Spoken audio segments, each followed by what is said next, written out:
during that time when I had that experience in the hospital, I thought I was dying because everything I'd heard was when your life plays in front of you, you die. And I didn't die, but I think I did die in the sense that I don't fear death because I thought I was dying. And I feel like that during that experience that God said, I've called you to be a martyr. And then I don't know, like I certainly martyred my career. Well, welcome to Culture and Christianity. We believe that our faith has to be lived out and needs to make an impact in our culture. We can't just be Christians in a building for a few minutes on Sunday mornings. So that's the goal of this podcast. And I am excited about our guest today, Dr. Carol Swain. Welcome. Well, thank you for having me. I'm going to read a bit of your introduction. It's so lengthy, I couldn't commit it all to memory. If you don't know Dr. Swain, you're in for a treat. She's an award-winning political scientist, a former professor of political science and a professor of law at Vanderbilt University, a lifetime member of the James Madison Society. It's an international community of scholars affiliated with the James Madison Program in American Ideals and Institutions at Princeton University. Before joining Vanderbilt in 1999, Dr. Swain was a tenured associate professor of politics and public policy at Princeton University's Woodrow Wilson School of Public and International Affairs. Interesting to me, in 2018, you were a candidate in the special mayoral election in Nashville, where you strove to become the first Republican to serve as a mayor in the city's history. That wasn't my idea. No, but you said yes to the Lord. I did, and it was a great experience. Well, you have invested your life in academia and the education of young people, but you have done it with a faith perspective. And so I want to start this conversation. I'm sure some of the people listening know you very well. And to some, I hope it's a new introduction because they need to know you very well. You came to faith a little later in your journey. Can you just tell us a bit of that story? You told me a bit about your family earlier, so maybe give us a little bit of that backstory. I can tell you, I came to faith in my 40s, in my mid-40s, but I was always a spiritual person. I was one of 12 children, born and raised in rural poverty in southwestern Virginia, spent the early part of my life in a two-room shack. And that shack, it held nine of us at one point. And I missed a lot of school, dropped out of school after the 8th grade, along with all of my siblings. We all dropped out. We always made it to the 8th grade, dropped out after the 8th grade. I married at 16, had my first child at 17. And by the time I was 20, I had 3 small children. And people came into my life. And I struggled with depression and suicide gestures. And I'd take bottles of pills. But as a child, I knew I was different. And I did not fit in. And I had a crippling shyness that I didn't get rid of until I had my conversion experience. But I always had a sense of urgency. I always felt like there was something I was supposed to do. And my mother said I was not like any of her other children. But she also said I had ugly ways. I would hide behind furniture and peep out at people. And I can remember thinking that my family, that they were so strange. And I felt like I had been dropped from outer space. I felt like that I was an alien. I did not fit. And I didn't fit. And then my older sister said the difference between the two of us, because her IQ was supposed to be genius level, and no one's told me that I was a genius, but she claimed, and I can't verify this, but she says that her teacher says she was a genius, but she chose a different path. She said that she looked at our lot and said, well, this is the way it is. This is how we were born. And I could never accepted that. Well, that's a remark to do that. You have earned multiple degrees in multiple universities. And it wasn't planned, not by me. It may not have been planned, but it takes effort and a great deal of ability. So I think you are a snapshot of the best of the American dream. Well, thank you. That we can overcome disadvantages and poverty. There are very few places in the world where that's true. But do you know why? I think it's that the messages I received as a child were very different from what we tell children. I grew up believing I lived in the greatest country in the world, and I was a Virginian, and our state produced presidents. We produced 8 presidents. And so I had that pride. And I believed, and the messages I received was that if you work hard, you can make something of yourself. And the civil rights movement was occurring while I was a child. And it was a period of great optimism. Yeah, I think the message of the civil rights movement that we knew in the 60s and the 70s, 50s, 60s, and 70s is dramatically different today. Oh, I mean, the message that young people receive today is so destructive. And I think about myself, if I heard those messages as a child and believed those messages, but I also can tell you that as a child and young adult, my personality was if someone told me that I couldn't do something, I was going to show them. And so I didn't believe them. I'm going to show them.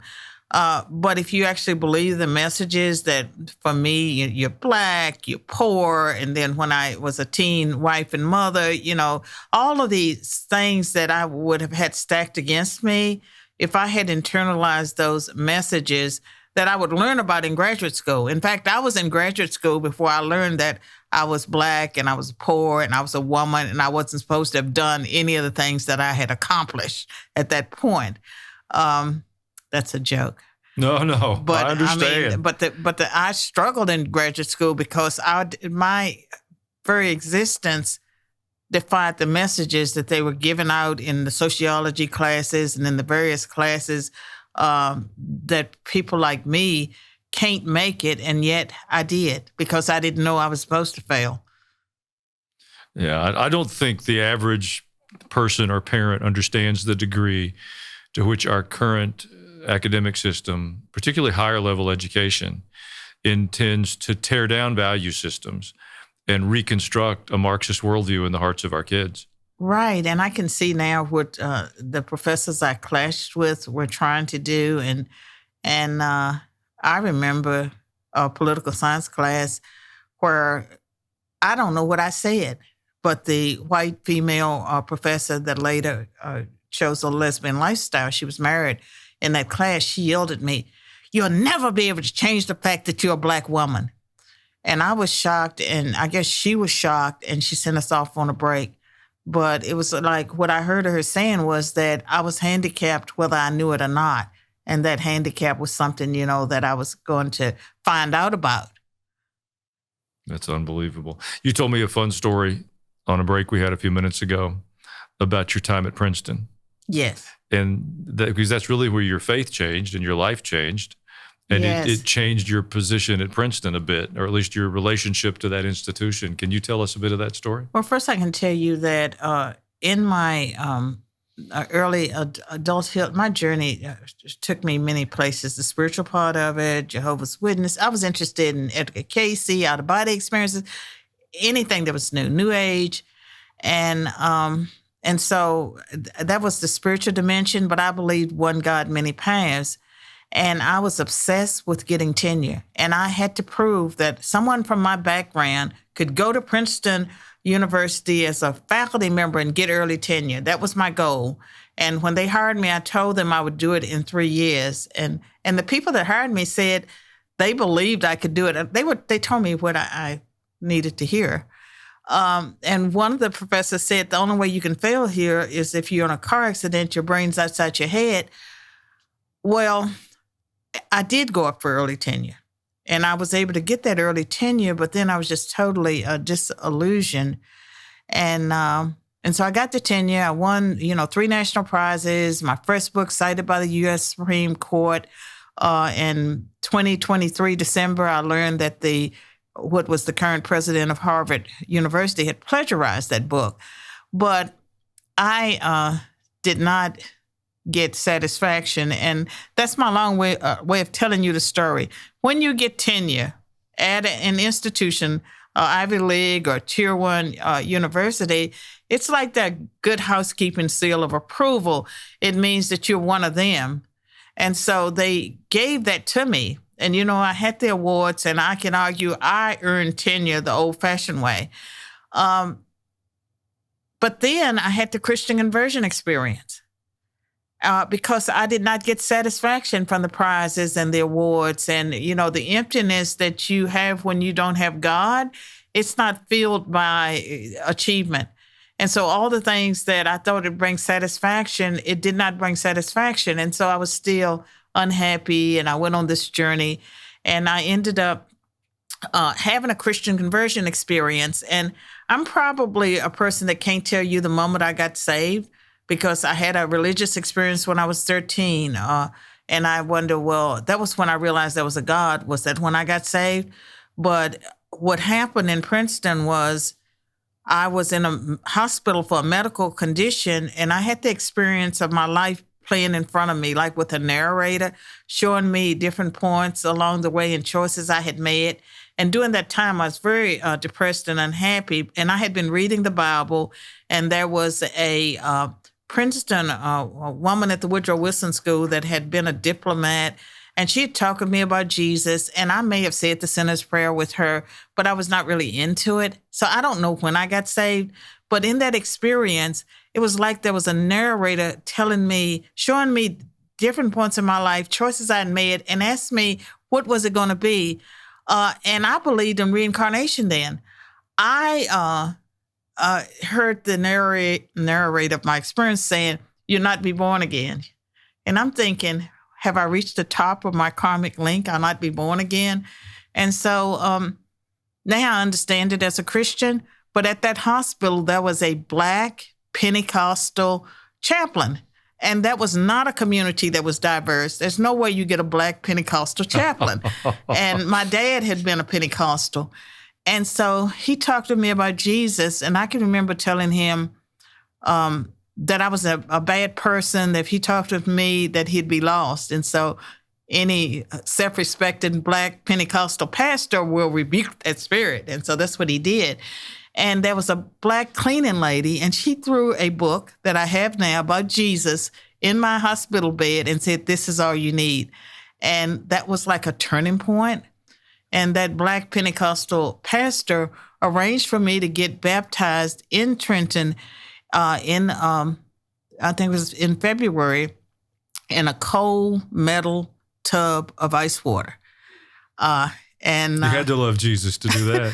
Well, you know something, I went to church for about 3 months, and going to that morning service, and during the morning service, they were well behaved. They were just like the Baptists. But then I went to an evening service, and they were doing their Pentecostal dances and shouting, and it terrified me, and I split. And so and then for a while I was blending New Age, Eastern religions, and Christianity. But when I went to Yale to get a 5th degree, because I have 5 degrees, I have one in business, one in criminal justice, 2 in political science, and then I got the master's in law after I had accepted the job at Vanderbilt. That was when I became a devout believer, and I realized what it meant to follow Jesus, and I got rebaptized. And even there, I attended a church just thinking that I was going to leave some money behind. I had some money I wanted to give a church. I sat in the back. I was waiting for the offering, and they did the altar call. And I went forward, and I was sobbing, and I was just stunned because I had not planned that for the day. And I went back the next week, and I ended up at the altar again, sobbing. And then the 3rd week, a lady put her hand on my shoulder, and she said, the Lord tells me you need a mother. While you're in New Haven, I will be your mother. And I had always felt like I didn't have a mother. And I knew at that moment it was God. You know, I have listened to some of your presentations and have known you in the community a bit. And I've always been intrigued because you have this remarkable education and clearly a well-trained intellect. But you also are so willing to embrace spiritual things, the spiritual forces that pull on our lives and the need to be delivered and set free from them and the authority of Christ in doing that. We don't often find those things married together in people with academic achievement that will embrace spiritual things as you God has a sense of humor, doesn't he? He does. Because he gave me that scripture from Corinthians, 1 Corinthians 1, 26 through 27, how God takes the lowly things to confound the wise, and the weak things to confound the mighty, and all of these things, so that no flesh might glory in his presence. And so that's one of the scriptures that he gave me, as well as Jeremiah 1:5. Before I formed you in your mother's womb, I knew you and I called you. And the part of that chapter about Jeremiah where he says, to speak and do not look at their faces. Well, I believe that the Lord has called me to speak and not look at their faces. And during that time when I had that experience in the hospital, I thought I was dying, because everything I'd heard was when your life plays in front of you, you die. And I didn't die, but I think I did die in the sense that I don't fear death because I thought I was dying. And I feel like that during that experience that God said, I've called you to be a martyr. And then I don't know, like I certainly martyred my career. Well, I think you've got a far more valuable career now.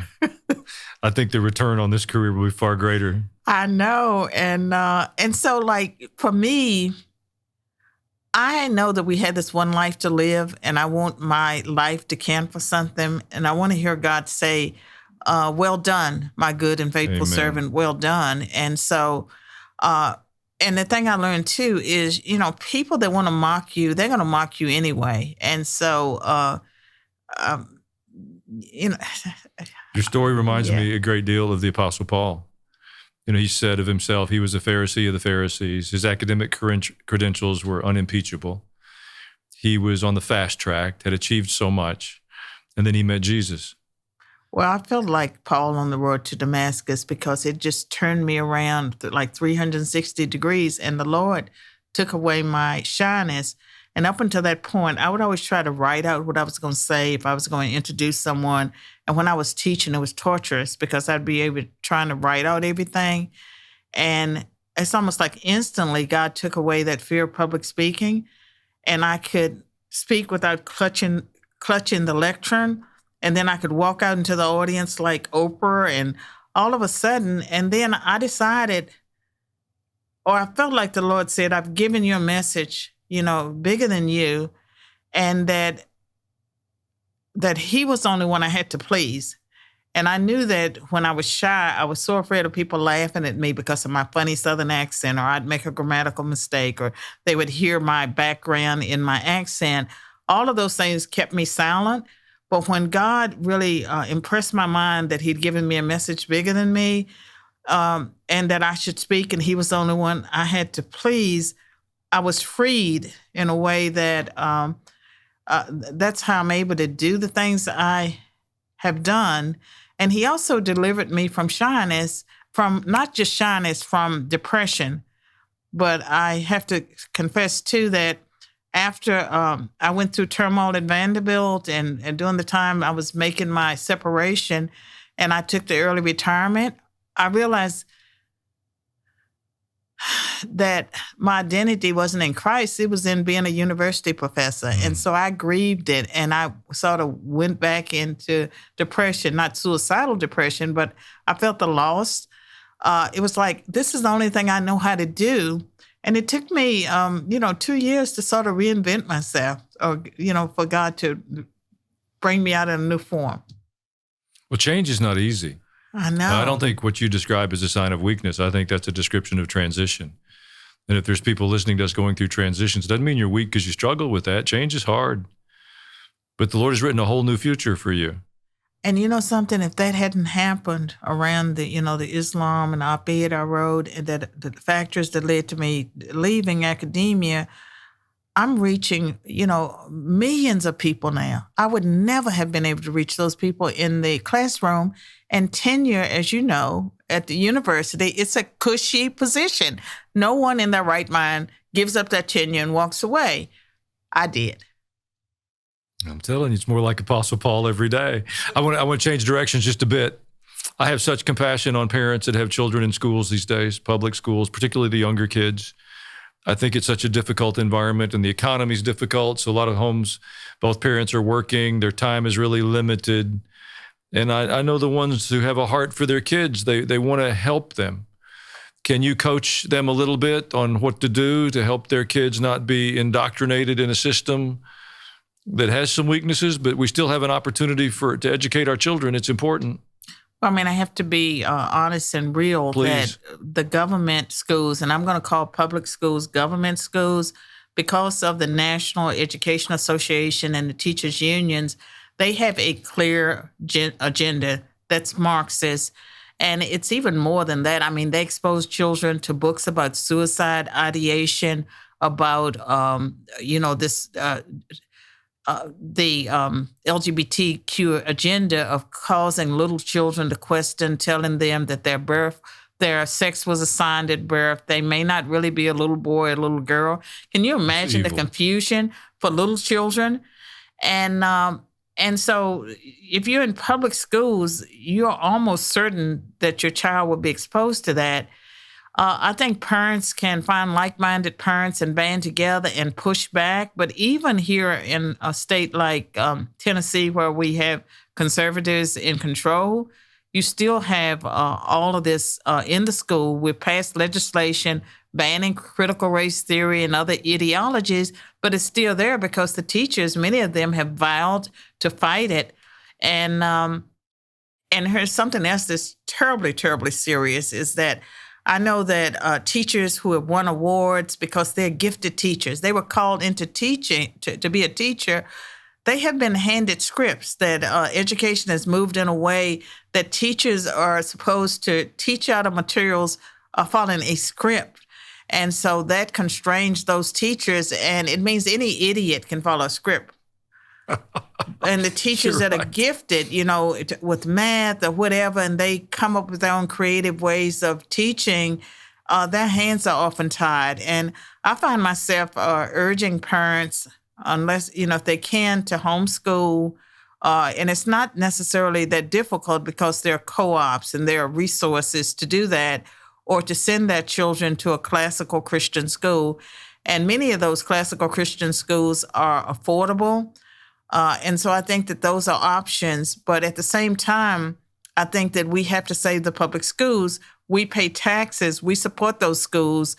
Those people are supposed to work for us. And so the parents just have to monitor, and they have to, make sure that children know, because in the schools now, they are encouraging, some teachers encouraging children to keep secrets from the parents. That's unbelievable. But there are godly people in those public school systems. Yes, and find them, encourage them, support them, cheer for them, affirm them. I'm of the opinion that we have to take our public schools back.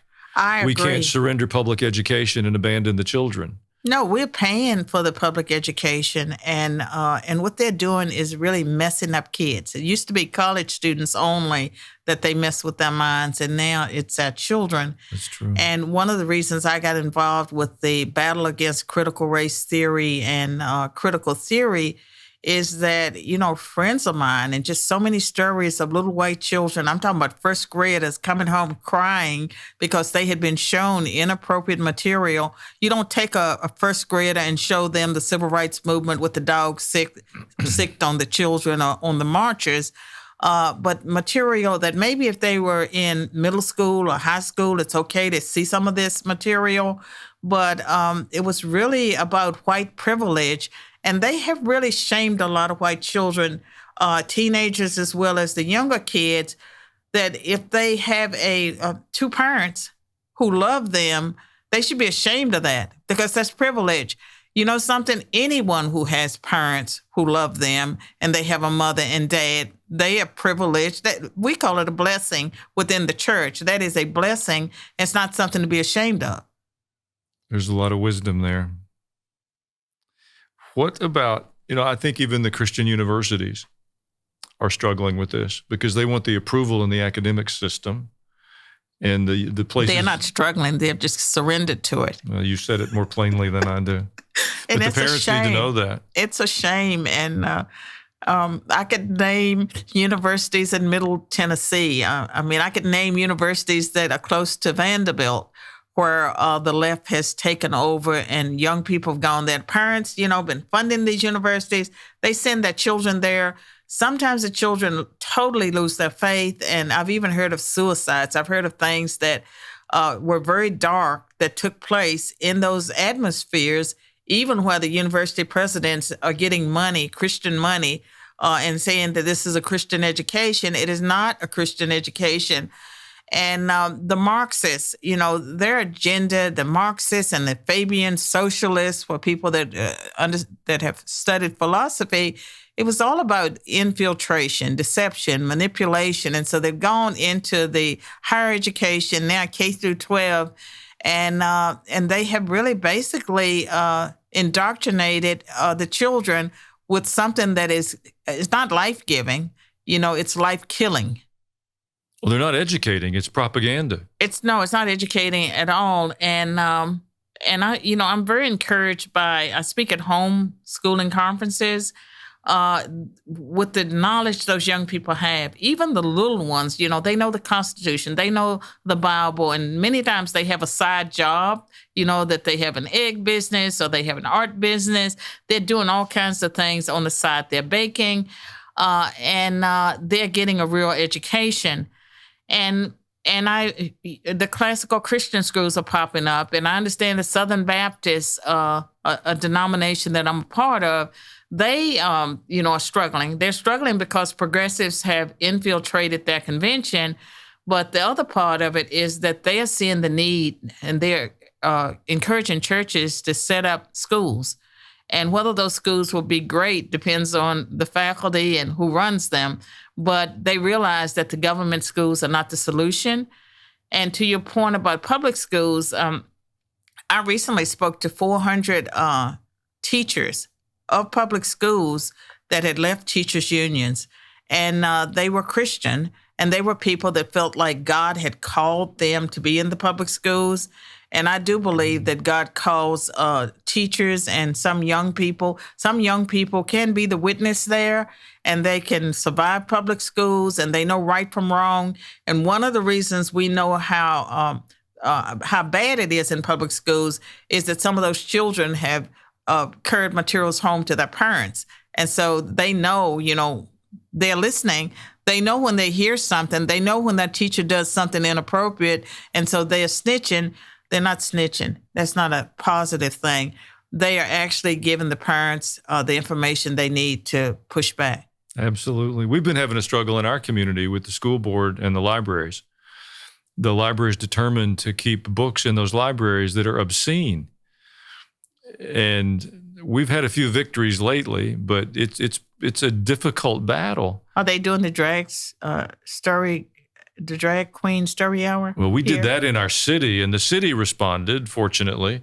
But they have books in the libraries, the elementary libraries, that aren't just pornographic. They're obscene, describing. Oh, I know. It's awful. But here's the thing is, like, when people, when the parents said you're teaching critical race theory, critical queer theory, you're teaching all these critical theories, the response was, no, we're not.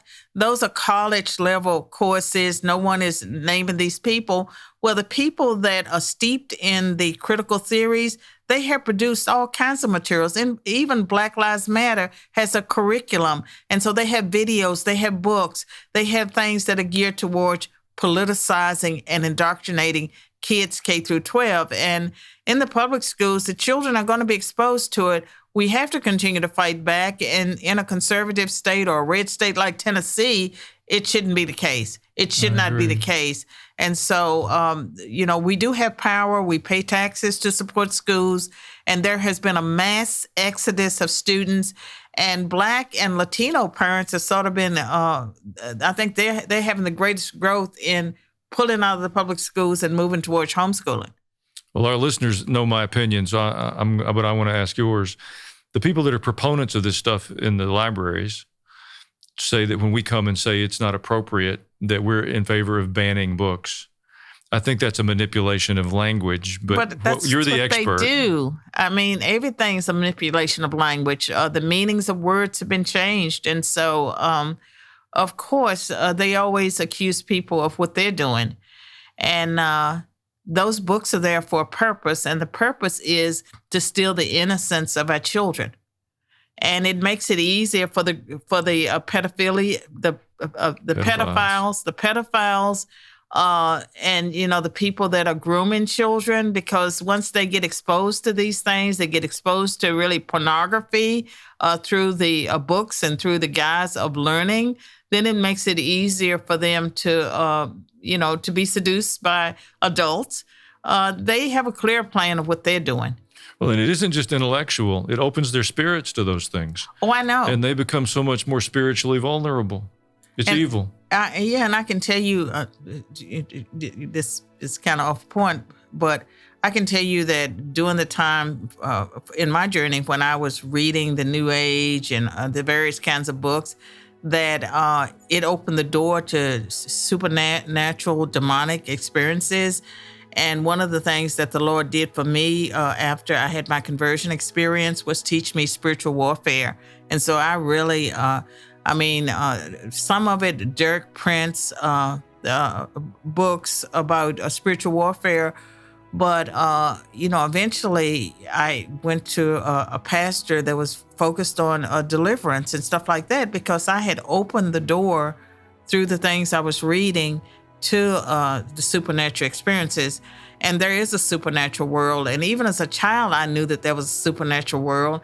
And that was one reason I didn't find satisfaction with traditional Christianity, was that people were telling me, there's no such thing as this, there's no such thing as that. And I knew better. Amen.